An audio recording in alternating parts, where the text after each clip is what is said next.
أعوذ بالله من الشيطان الرجيم بسم الله الرحمن الرحیم سورہ نحل رکوع نمبر 5 آیت نمبر 37 سے لے کر 40 تک.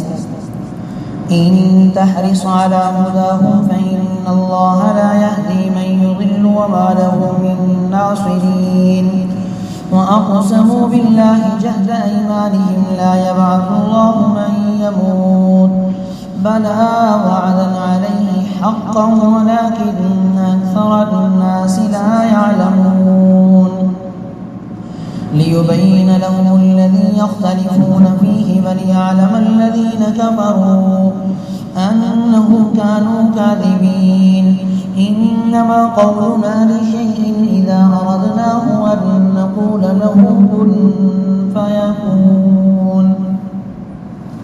معزز سامعین، اللہ جل شانہ نے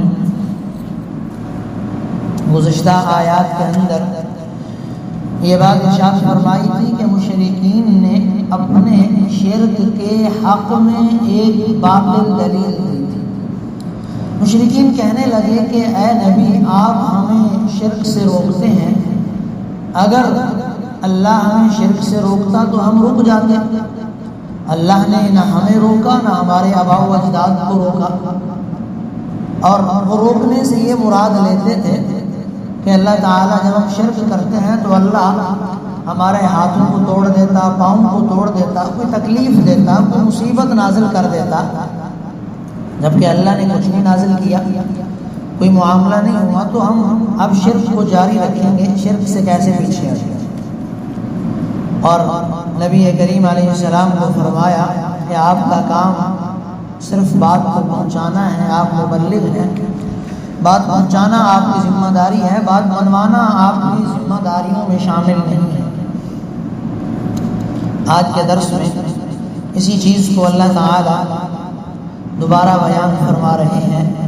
ان تحرص على هداهم فإن الله لا يهدي من يضل وما لهم من ناصرين.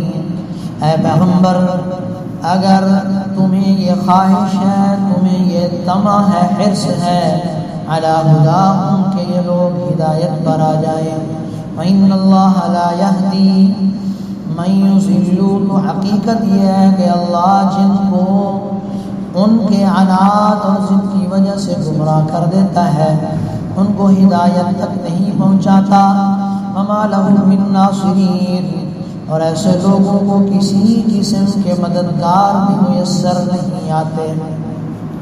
ہر نبی کا یہ اصول رہا، وہ لوگوں کو بات کی طرف بار بار متوجہ کرتے تھے، بار بار سمجھاتے تھے، اور جب وہ لوگ بات نہیں مانتے تھے تو پھر پیغمبر کہتا تھا وَبَدَا بَيْنَنَا وَبَيْنَكُمُ الْعَدَاوَةُ، اب میرے اور تمہارے درمیان دشمنی ہے، اب ہم الگ الگ ہو گئے، اب ہم ایک جگہ پر نہیں رہ سکتے، تم ہماری بات نہیں مانتے. لیکن ہر پیغمبر طمع رکھتا تھا، لالچ رکھتا تھا، حرص رکھتا تھا. یہ لالچ طمع کے الفاظ بظاہر ہماری اردو زبان کے اعتبار سے نہیں ہے جو اخلاقی برائی ہے، بلکہ یہ ان کی کوشش اور طمع یہ ہوتی تھی کہ یہ لوگ دین اسلام میں آ جائیں. اس بات پہ خواہش ہوتی تھی اور تمنا ہوتی تھی کہ لوگ اللہ کی طرف آ جائیں اور اس پیغام کی طرف آ جائیں اور بات کو مان لیں. جب آپ کے چچا ابو طالب علی رضی اللہ تعالی عنہ کے والد آخری وقت کے اندر چارپائی پر لیٹے تھے تو سرکار دو عالم بے چینی کی حالت میں تھے، بار بار اور اسی کوشش میں ہر وقت تھے کہ کاش کے چچا جان کلمہ پڑھ لیں. اس کی ترغیب بھی بڑی کر رہے تھے، لیکن ابو طالب کے درمیان تکبر آڑے آ گیا اور کہنے لگا کہ میں کلمہ نہیں پڑھتا. ایسا نہ ہو کہ مبادا مجھے لوگ یہ تانا دیں، میرے مرنے کے بعد تانا دیں کہ آخری وقت میں اپنے آباء و اجداد کے دین کو چھوڑ کے چلا گیا. اس وقت بھی آیت نازل ہوئی نبی کریم علیہ السلام کے لیے انک لا تہدی من احببت ولکن اللہ یہدی من یشاء. آپ جس کو پسند کرتے ہیں اور چاہیں کہ وہ ہدایت پر آ جائے، ایسا ممکن نہیں ہے. وَهُوَ أَعْلَمُ بِالْمُهْتَدِينَ، اللہ بہتر جانتا ہے کس کو راہ راست کی طرف لے کر آنا ہے. وَإِنَّكَ لَتَهْدِي عَلَى صِرَاطٍ مُسْتَقِيمٍ، آپ کا کیا کام ہے؟ آپ کا کام یہ ہے کہ آپ سے کوئی بندہ راستہ پوچھتا ہے تو آپ اس کو راستہ بتا دیں. دنیا میں بھی یہی ہے. ہم سے اگر کوئی یہاں سے راستہ پوچھے چوک پٹھانستان کا تو ہمارے ذمہ ہے کہ اس کو یہاں سے راستہ بتا دیں. یہ نہیں ہے کہ اس کو ہاتھ سے پکڑیں اور اس کو اٹھا کر لے جائیں وہاں چوک پٹھانستان پہ چھوڑ کر آ جائیں. تو پیغمبر کا کام بھی ایصال الی المطلوب، راستے کی طرف رہنمائی کرنا تھا، پہنچانا نہیں تھا. تو اللہ یہ بات فرما رہے ہیں کہ آپ کا کام پہنچانا نہیں ہے، آپ کا کام راستہ بتانا ہے کہ یہ راستہ ہدایت کی طرف جاتا ہے. وَاقْسَمُوا بِاللَّهِ جَهْدَ أَيْمَانِهِمْ، اور ان لوگوں نے بڑا زور لگا لگا کر اللہ کی قسمیں کھائیں. لا يبعث الله من يموت، کہ جو لوگ مر جاتے ہیں اللہ ان کو دوبارہ زندہ نہیں کرے گا. بلا وعدنا علیہ حقا ولکن اکثر الناس لا يعلمون، بھلا کیوں نہیں کرے گا، یہ تو ایک وعدہ ہے جسے سچا کرنے کی ذمہ داری اللہ نے لے رکھی ہے، لیکن اکثر لوگ جانتے نہیں ہیں. اللہ تعالی نے بعض بعد الموت کا اصول بنایا، قانون بنایا، یہ لازمی ہے. روایات میں آتا ہے کہ ایک مسلمان نے کسی سے پیسے لینے تھے ادھار، عاص بن وائل سہمی کا نام آتا ہے. جب وہ اس کے پاس اپنے ادھار واپس لینے گیا تو اس نے کہا تم نہیں کہتے کہ مرنے کے بعد دوبارہ اٹھیں گے؟ اس نے کہا ہم تو کہتے ہیں، مسلمان ہیں، مانتے ہیں اس چیز کو. کہنے لگا پھر دنیا میں نہیں دوں گا، جب دوبارہ اٹھیں گے میں اس وقت دے دوں گا، اب دنیا میں کوئی قرض نہیں ہے. اور یہ ان کا پکا عقیدہ تھا کہ مرنے کے بعد جب ہڈیاں ہو جائیں گی، جب آدمی ریزہ ریزہ ہو جائیں گے، دوبارہ کیسے اٹھیں گے، دوبارہ نہیں اٹھیں گے. تو اللہ فرما رہے ہیں کہ بعض بعد الموت لازمی ہے، ضروری ہے. کیوں ضروری ہے؟ لِيُبَيِّنَ لَهُمُ الَّذِي يَخْتَلِفُونَ فِيهِ، دوبارہ زندہ کرنے کا یہ وعدہ اللہ نے اس لیے بھی کیا تاکہ وہ لوگوں کے سامنے ان باتوں کو اچھی طرح واضح کرے جن میں وہ اختلاف کر رہے ہیں.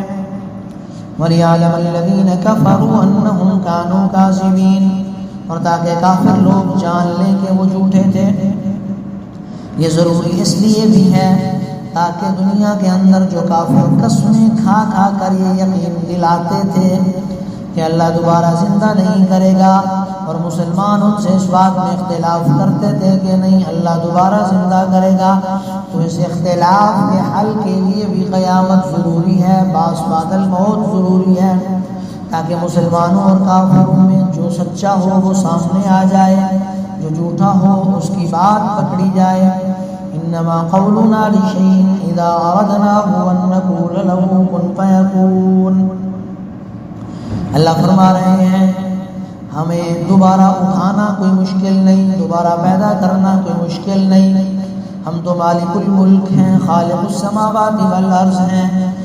انما قولنا لشيء اذا اردناه ان نقول، اور جب ہم کسی چیز کو پیدا کرنے کا ارادہ کرتے ہیں تو ہماری طرف سے صرف اتنی ہی بات ہوتی ہے کہ ان نقول، ہم اسے کہتے ہیں لہو کن فیکون، ہو جا، بس وہ ہو جاتی ہے.